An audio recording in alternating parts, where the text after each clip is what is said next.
Oh, thank you very much. It's nice to hear myself up there. I must be my. Anyway, I didn't really know.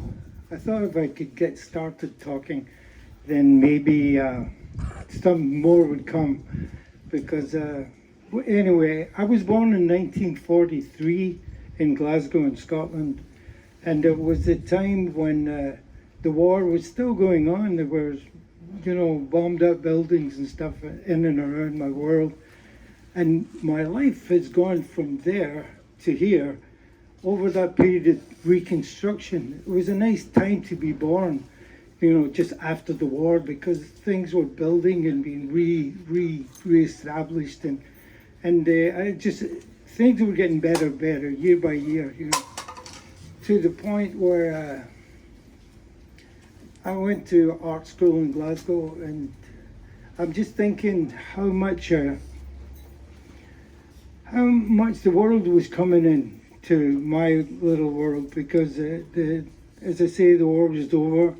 United States was coming into my life, and I remember reading On the Road by Jack Kerouac and thinking, but not just me, I think my whole generation were finally putting the world back together. It was a very fortunate time that things just got better and better. I don't know when they stopped getting better and better, but it was nice to grow up in that time when things were getting better.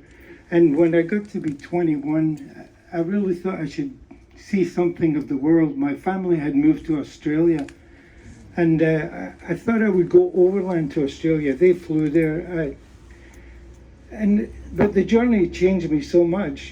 Traveling through the Middle East, and before the '67 war, I was there in 1964. It was a much more peaceful time to go through the Middle East, but being assaulted by having the opportunity to see things like the Blue Mosque in Istanbul, and to go to Persepolis in Iran, it was just it was a very worthwhile kind of lifestyle.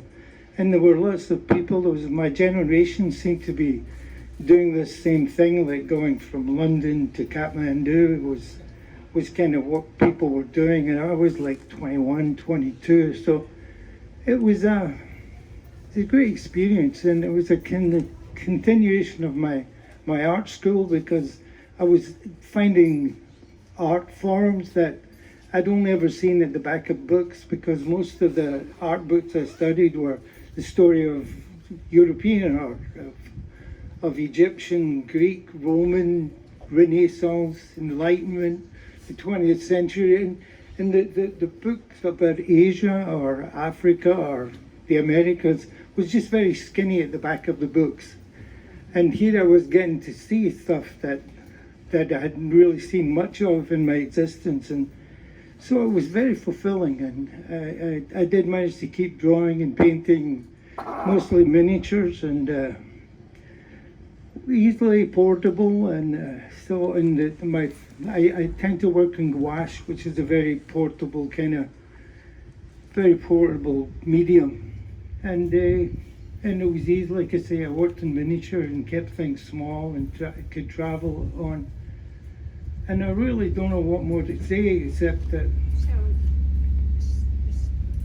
So the paintings that we're seeing here, though, are recent. As you went back into all your journals and diaries and photographs, and they account for your travels. We see you in them. We also see your daughter in them growing up. So that was this was like 2009 to more recently? Yeah, I would say so. But the journey from Glasgow to Japan took me 5 years, and so it wasn't a lightning speed trip. It was very slow and gave me a chance to evolve and take in a lot of stuff, like living in Thailand and just experiencing that culture. I got to Japan. I managed to have an art exhibition in Kyoto in Japan, which was very satisfying, where I met a lot of people, and especially I met my daughter, Condra. I met her mother there, and after 5 years traveling solo from Scotland to Japan, I flew to North America, and with Connor's mom and myself, we traveled from Canada in a Volkswagen bus down through North America, through South America. And I mean, it's easy to talk about the journey, but being influenced by the different cultures and stuff, and to find out that North America was such a rich place, you know, going through the Mayan countries, seeing the Mayan ruins, and seeing the Aztecs, and finding out that there was a whole rich history here that wasn't really available. And so I absorbed that and got stimulated by it and wanted to include it in my kind of world view. So I did that, and then went to then after 4 years, like 2 years in North America and a couple of years in Latin America and South America, went to Africa and stayed for a year on the West Coast and a year on the East Coast. And there was just there is so much out there in the world, and it's only now that like I say, we're going from art books where there was about 1/10 of it covered world art, to the availability of so many books from so many different cultures, and to find a chance to absorb that stuff by going back through libraries and stuff. I just felt that was the thing, and I feel somewhat completed having kind of gone through these countries and tried to absorb their art traditions, to the point where I came here to Bolinas, and I've been here since, and found when any time I had a chance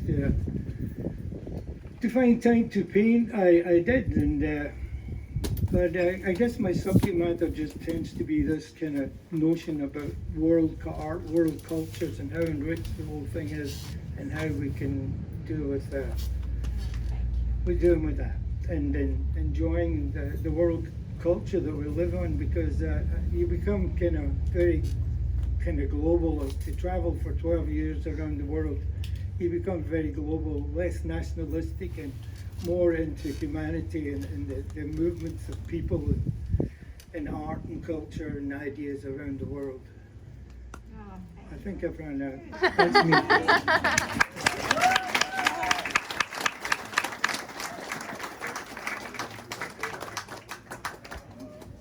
Jennifer, are you going to introduce Scott?